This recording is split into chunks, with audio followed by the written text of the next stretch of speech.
The now much anticipated announcement of the details of her Medicare for All plan over the weekend. She said they will be revealed. Here's Elizabeth Warren.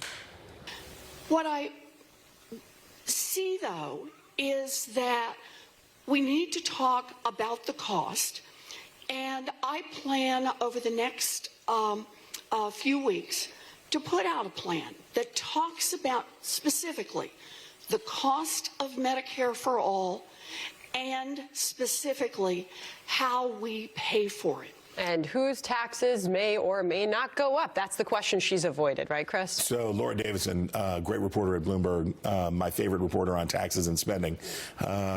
They figured it out. They went to the experts. $30 trillion is the size of the hole that is in Elizabeth Warren's plan.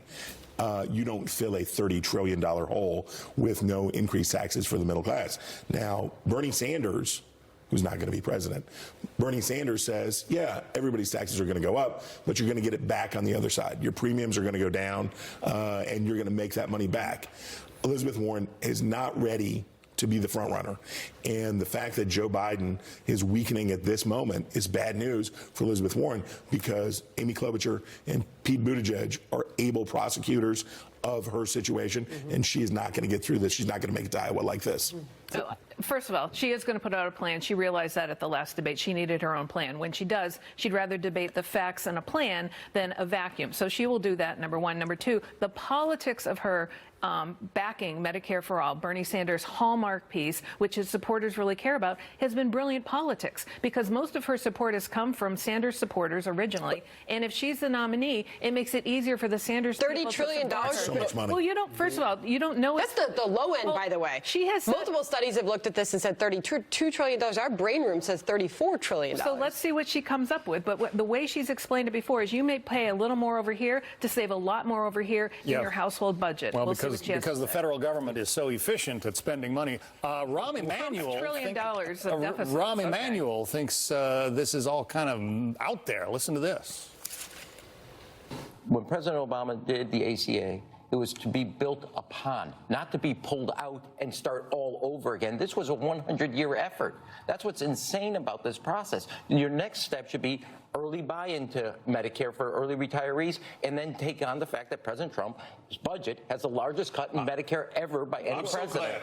So there's the former president's former chief of staff saying Medicare for all isn't going to work. What Democrats will tell you privately is they are concerned this is Elizabeth Warren's Mondale moment. Every Democratic candidate who has ultimately gone on to fail has either been a Walter Mondale, who has come out and said he wanted to raise taxes, and Ronald Reagan went on in 1984 with an electoral landslide, or you had Dukakis, who rode in a tank, or Kerry, who parasailed, or, I mean, go down the list. And this could be Elizabeth Warren's Mondale moment, when Democrats just say, whoa, that is way too expensive. I'm waiting for the Republicans to come up with a health care plan of any sort, which they haven't done. Donald Trump hasn't done it. The House hasn't done it. Let him respond. He's talked about transparency. He's done things to help bring prescription cost in. Senator Bozeman has a plan in the U.S. Senate that talks about bringing more residency so that we can deal with our doctor and nurse shortage. And think about this. If we had Medicare for all and we don't do something to make access more available with more doctors and nurses, we only make health care worse, not better. I like Chris Darwin. No, they're good. I think it's, come on, Chris. They should go right ahead. Look, the reason that Democrats are rightly concerned about nominating Elizabeth Warren is that she's easy to parody, right? She does turn into the kind of candidate that you're talking about. She's very liberal. She's from Massachusetts. She has biographical problems. There's a ton of issues. And I don't think they're going to end up nominating her just because of the anxiety. I know we have already bet dinner on it. We've bet dinner. We're already on it. I don't think they're going to end up nominating her because she just comes with so much trouble. Well, here's another sample. This from the Politico headline on her association with lobbyists. It says, it's not like she hates lobbyists. Warren's Senate record doesn't match her campaign rhetoric. She's threatened to end corporate lobbying as we know it, but Warren has been far from hostile with lobbyists as a Massachusetts senator. And they go on to list a number of lobbyists who say they never had any problems getting meetings with her.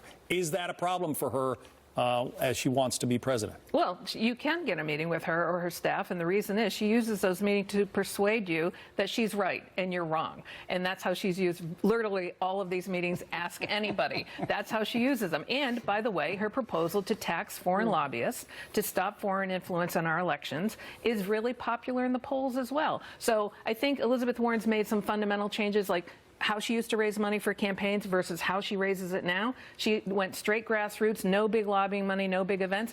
As of yesterday, she now has 2 million donors to her campaign. All right, final from David. Except for the foundation of her campaign, which was the $12 million she transferred from her Senate campaign, which was filled with lobbyist money. We're going to end it there. A-Team kicking us off.